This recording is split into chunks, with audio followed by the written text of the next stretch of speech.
L'un des personnages de Patrick Hölderlin se targue de posséder une vision du monde, comme un prisme, et puis tout passe au travers. Il ajoute, pour certains, c'est le rock, une attitude de dandy, un engagement politique. Il faut quelque chose, en tout cas, pour voir au travers, une grille de lecture. Alors celle-ci, elle est peut-être terrible, d'accord, mais grâce à elle, au moins, j'ai trouvé mes marques, dans tous les sens du terme. De telles remarques revêtent une qualité éminemment métatextuelle, car l'œuvre au complet de l'auteur, si elle n'a pas toujours pour sujet immédiat le rock, n'en est pas moins traversée de références constantes à celui-ci. Comme le précise par ailleurs la narration du roman, oui, tout se tenait comme le rock. C'était un ésotérisme à déchiffrer avec gourmandise, initiatique et exigeant. Tout cela lui offrait une légitimité, un fil conducteur, une culture, en fait. Si l'œuvre d'Hölderlin marie constamment culture rock et attitude de dandy, elle ne fait pas pour autant preuve d'un engagement politique. Ceci est bien davantage le cas chez Virginie Despentes, autre auteure contemporaine à qui les remarques métatextuelles d'Hölderlin peuvent aisément s'appliquer. Je propose donc de comparer ici ces deux visions du monde rock, qui se déclinent l'une dans le sens d'un néo-dandisme, l'autre dans celui du militantisme et de la revendication. La comparaison entre les deux auteurs sera facilitée par le fait que, lorsqu'ils évoquent la question du rock, tous deux témoignent d'une forte prédilection pour le sous-genre du punk, lequel en vient à informer l'entièreté de leur démarche.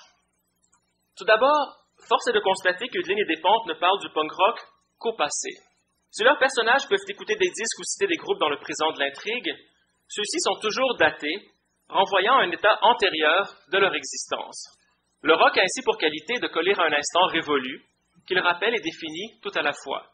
De manière révélatrice et quelque peu cliché, les auteurs évoquent à cet égard la recherche du temps perdu. Chez Hölderlin, il est question d'écouter de Proustienne Madeleine en glorieuse mono, alors que chez Despentes, telle la Madeleine de Proust de base, 1969 faisait défiler visage, décor, ambiance. Ce décalage temporel a pour conséquence que les textes évoquent moins le rock en tant que tel, c'est-à-dire comme pratique artistique vivante ou comme mode de socialisation actif, que ce qu'il représente, ou plutôt a pu représenter. Les romans oscillent ainsi entre le point de vue nostalgique du fan vieillissant ou du musicien dépassé et la perspective socio-historique du commentateur culturel érudit qui ne peut que reconnaître la péremption de son corpus privilégié. C'est toujours mieux avant, forcément, pontifie dès lors la narration hölderlinienne. Il en résulte que dans les romans d'Hölderlin et de Despentes, le rock, et tout particulièrement le punk rock, se fait idéal perdu, dont le souvenir ou l'esprit demeure crucial au personnage pour faire face au présent. C'est en ce sens que le rock peut se faire vision du monde, revêtant moins la fonction d'offrir une interprétation cohérente de l'univers social que d'en dévoiler certains dysfonctionnements en les confrontant à un imaginaire spécialisé, une conception idéalisée de l'existence. Comme le résume pragmatiquement Despentes, soit tu t'es trompé quand tu écoutais Slayer à 20 ans, soit tu te trompes de vie aujourd'hui. Si Hölderlin et Despentes font preuve d'un même regard rétrospectif sur les phénomènes musicaux évoqués dans leur œuvre, ils ne partagent pas pour autant la même définition du punk. Hölderlin, né en 1954, a connu la première vague du mouvement, où des groupes précurseurs comme les Stooges, le MC5 ou le Velvet Underground ont ouvert la voie aux Ramones, Television, Damned, Clash et autres Sex Pistols. Il a lui-même été, à la fin des années 70, chanteur de l'éphémère Asphalt Jungle, l'une des premières formations punk hexagonales. Sa vision de la chose est conséquemment nimbée de drogue dure, dont il a été lui-même victime, de provocations flamboyantes mais creuses, et surtout d'une propension constante à mythologiser le quotidien. Despentes, née en 69, est quant à elle contemporaine du mouvement alternatif français, où le No Future de la première heure cède le pas à la narco-punk d'OTH, de N-Brigade, et surtout de Bérurier Noir. Elle s'est depuis rapprochée de ces derniers et a contribué un texte à leur biographie autorisée. Sa conception du punk est dès lors plus positive que celle d'Hölderlin, davantage ancrée dans des considérations sociopolitiques, si ce n'est un appel à l'action citoyenne. Cet horizon de référence divergent, qui renvoie à des états socio-historiques distincts du mouvement punk, explique la dichotomie entre dandisme et engagement politique observable dans la vision du monde rock des deux auteurs. Pour Hölderlin, cette culture musicale représente un vecteur d'évasion, une possibilité de fuir momentanément et maladroitement le réel. Punk, cela avait été de grands mots, à faire rêver sur les disques, mais au quotidien de petites choses guère glorieuses, parce qu'il ne pouvait en être autrement, que la vie était ainsi, un bricolage, avec les moyens du bord. Pour Despentes, il s'agit au contraire d'un appel à se braquer contre la collectivité, d'en souligner les travers et déficiences. Le punk rock était le premier constat de l'échec du monde d'après-guerre, dénonciation de son hypocrisie, de son incapacité à confronter ses vieux démons. Cet écart de perspective influe bien évidemment sur l'écriture et sur la finalité de leurs œuvres respectives. Patrick Hudlin a été, comme on l'a vu, musicien. Il est également critique de rock, activité pour laquelle il est d'ailleurs bien davantage connu que pour ses romans. Cette double expérience se traduit dans sa manière d'écrire le punk. Rue des Martyrs, dont l'intrigue est calquée ouvertement sur la vie et la disparition mystérieuse du chanteur français Alain Caen, décrit comme suit un enregistrement réalisé par le personnage principal. Il avait enregistré ce disque chez Motors fin 76. Un simple 45 tours bidouillé à l'arrache, déréglé. C'est de voir Gudule qui lui avait donné l'idée. Depuis qu'elle s'était enfoncée dans la poudre, elle n'avait plus ses règles. Elle ne semblait ne plus rien ressentir. Et donc il avait écrit ce déréglé. Pour lui, un machin sur 2 accords, avec une voix saturée et une batterie d'automate, avec derrière un synthé bricolé comme une sirène de police qui ululait dans le lointain. Cela pouvait évoquer certaines expériences de Bowie ou le Velvet de Lou Reed. Il avait donc sauté de plein pied dans le rock le plus underground, comme on se noie, comme s'il voulait se racheter de toutes les couleuvres avalées, de ces disques de variété qu'il avait commis pour lui comme pour les autres. Il en avait vendu 3, mais il s'était assuré le respect des jeunes punks. On note l'approche informée, à la fois historique et technique de l'auteur. D'une part, il décrit plutôt bien, du moins par rapport au poncif du genre, les composantes du morceau en question. De l'autre, il situe les résultats dans un champ esthétique plus vaste. De ce point de vue, le rock se fait véritablement culture. Virginie Despentes part quant à elle de son expérience adolescente de fan de musique. À l'instar d'Hudlin, elle évoque ce qui fait l'intérêt des morceaux évoqués. Écoutez, contrairement à lui, elle insiste moins sur leur fabrication ou leur inscription dans l'histoire du rock, mettant plutôt l'accent, ce qui est conséquent vu la perspective de laquelle elle écrit, sur les effets ressentis par l'auditeur. Bye Bye Blondie, ici ouvertement autobiographique d'un internement forcé en aile psychiatrique, évoque ainsi un titre de Bérurier Noir, consacré justement à la contention médicale et aux camisoles chimiques. Arrivée chez elle, heureusement il n'y avait personne. Elle s'était roulée en boule dans un coin, et là, fausse bonne idée ou vraie complaisance, elle avait mis Nada, le 45 tours des Bérus, sur sa platine. C'était de vieux tourne-disques, il suffisait de mettre le bras en position haute pour que le disque se remette tout seul au début, ad libitum. Jusqu'à ce que la nuit tombe, que ses parents rentrent du travail, Nada, en boucle, pointe pénétrant le cerveau, les viscères, le moindre globule blanc, pour le charger de peur, de colère rentrée et de haine. Le roman précise au sujet du groupe quelques pages plus loin. Cette musique qu'elle écoutait en boucle depuis plusieurs années avait 2 effets contradictoires. Un soulagement extraordinaire, défoulement et soulagement. Et dans le même temps, ça appelait une angoisse extraordinaire sans la résoudre. Ça parlait de ça, être enfermé, être terrorisé, être dans le noir. On constate d'une part le regard rétrospectif porté par l'auteur sur ce qu'elle a pu être et ce qu'elle a pu sentir à l'écoute de certains morceaux fétiches. On constate d'autre part une volonté, opposée à celle d'Hudlin, de lier le rock à des sujets d'envergure, et non pas de simples histoires de dope, d'en faire non pas un objet d'esthétique trash, mais l'expression, fût-elle allégorique, d'une critique sociale. Cette disparité observable entre Hudlin et Despentes dans l'évocation du rock a des répercussions à la fois dans l'écriture, au sens large, et la finalité de leurs œuvres. On peut même avancer que de ce point de vue, ce qui est dit du rock revêt une dimension métatextuelle. Pour Hudlin, le punk est, comme on l'a vu, un avatar contemporain du dandysme. La flamboyance de la première vague du mouvement, où les codes ne sont pas encore figés et font preuve d'une certaine inventivité, représente pour lui un détournement esthétique significatif, une révolte par le style. Ceci se traduit dans ses textes par un souci du détail, que ce soit pour décrire des personnages, leur environnement ou des pochettes de disques et des prestations scéniques, que ne renierait pas un Georges Perec ou surtout un Bret Easton Ellis. Pour Hudlin, le punk est également, comme on l'a vu là encore, un jalon significatif dans l'évolution de la contre-culture occidentale. Étant de la génération qui a vu le mouvement se créer de toutes pièces, il est conscient des origines et influences de celui-ci.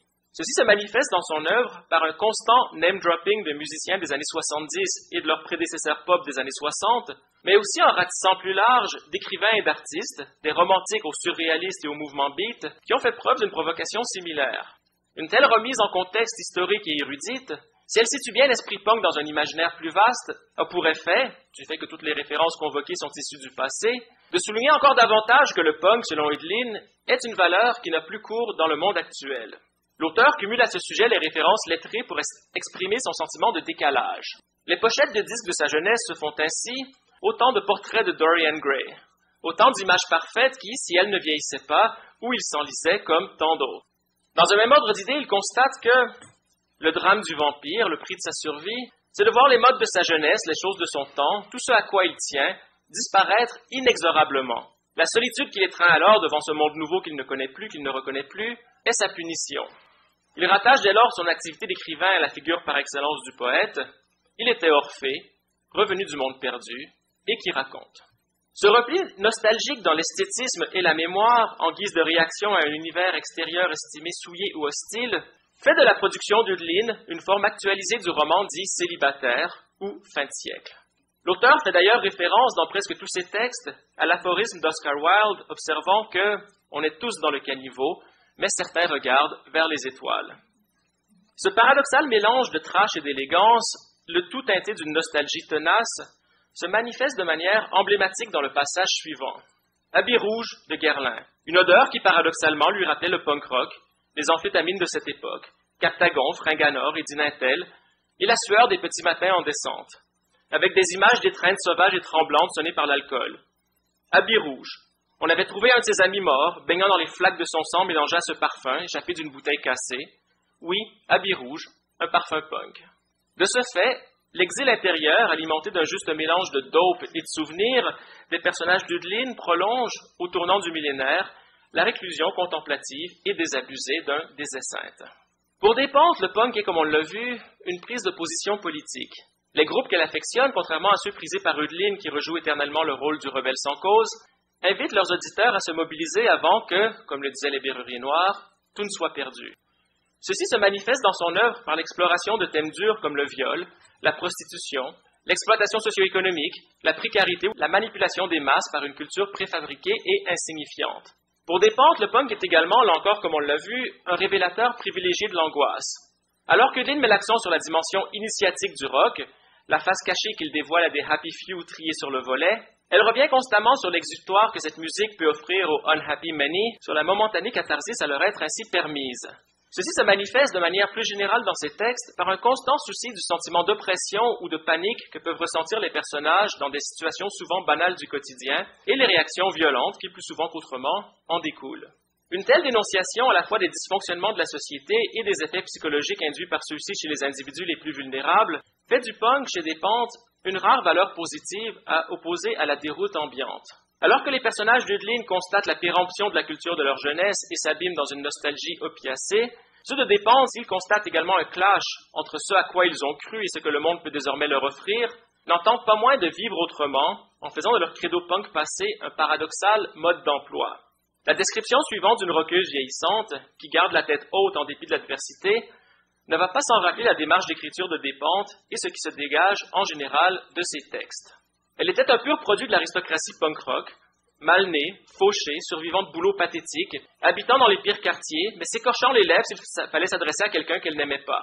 Et il y en avait à foison des gens qu'elle n'aimait pas. Soumise à un protocole sévère et complexe, elle se déchirait la panse dès qu'il s'agissait de se faire conciliante pour gratter un peu de thunes. Elle avait ce sens du dérisoire, une dignité de vieux pirate, et elle mettait un point d'honneur à être droite, avoir une parole, garder la tête haute, le sens de l'amitié, savant dosage de virilité nippone et de raffinement viking. Elle avait ce réflexe à chaque proposition de la renverser pour la considérer à l'envers et en tirer le bon mot. Ainsi considéré, le punk est moins un repli nostalgique d'esthète déçue qu'un sursaut de dignité salutaire dans un monde en déroute. Cette critique en règle de la société et ce souci de l'équilibre psychologique de l'individu qui évolue font de l'écriture de Despentes une forme contemporaine du réalisme, tel qu'il se définit au XIXe siècle, ou plutôt de sa variante naturaliste, si l'on comprend celle-ci comme une prise en compte à la fois du social et du biologique.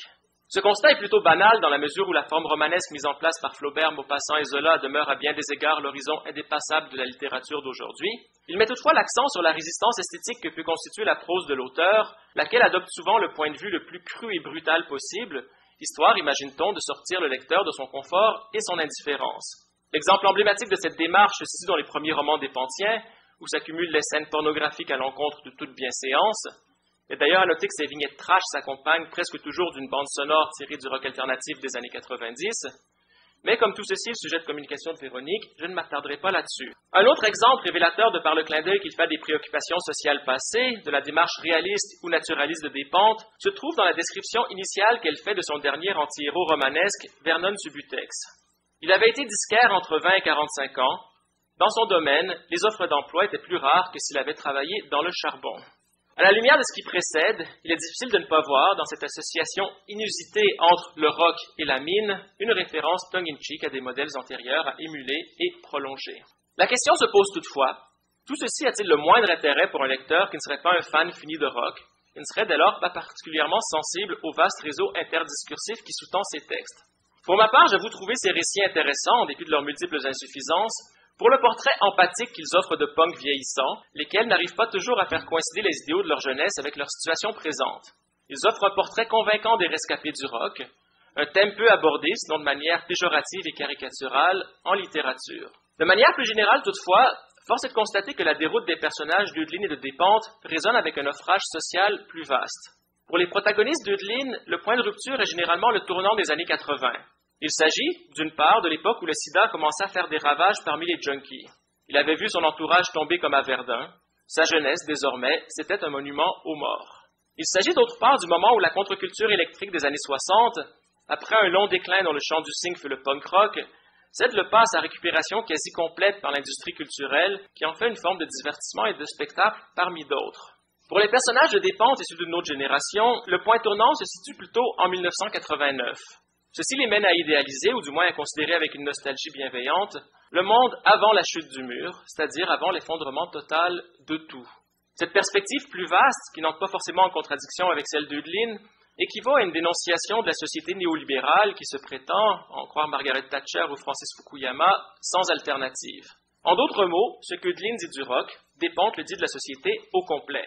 Cette inscription des deux œuvres dans une réalité socio-historique plus vaste ne va pas sans rappeler une tension récurrente dans la littérature moderne.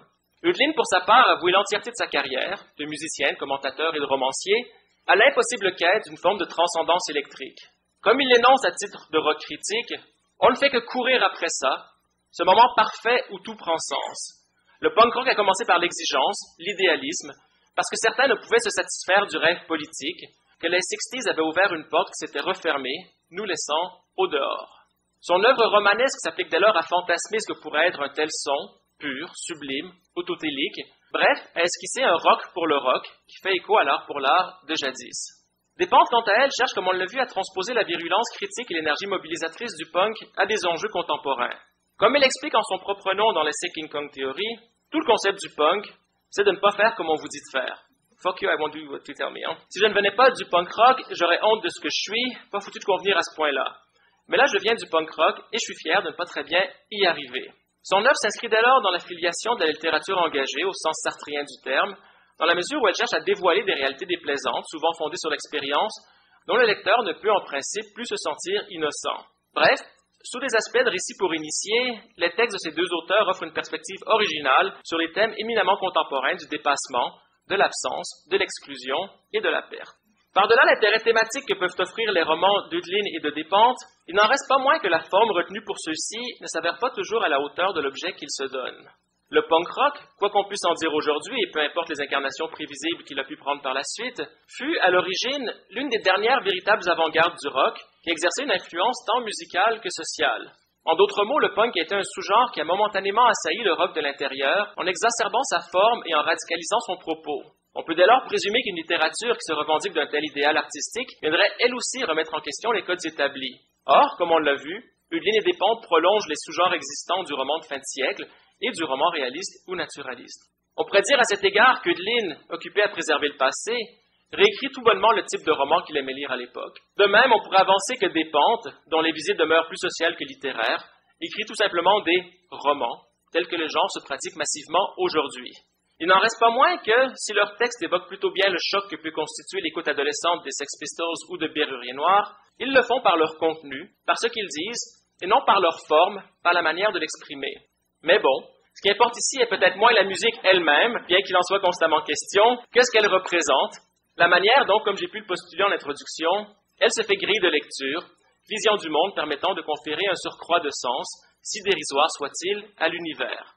Patrick Ödlin semble bien constant de ce paradoxe, faisant notamment énoncer à un narrateur-écrivain que « mon roman était un cliché, j'étais moi-même un cliché, je ne vivais pas dans le vrai monde, je ne construisais rien et même pas une œuvre, un monde en toc, mais hélas, ce monde en toc était le mien. » Virgile Despentes abonde dans le même sens, de manière encore plus ironique ou autodérisoire, en faisant observer de l'un de ses héros que, ces gars du rock, il résiste à devenir direct sénile sans passer par la case maturité. Vernon, comme d'autres, on sent bien que jamais dans sa vie, il ne s'est posé la moindre question sur rien.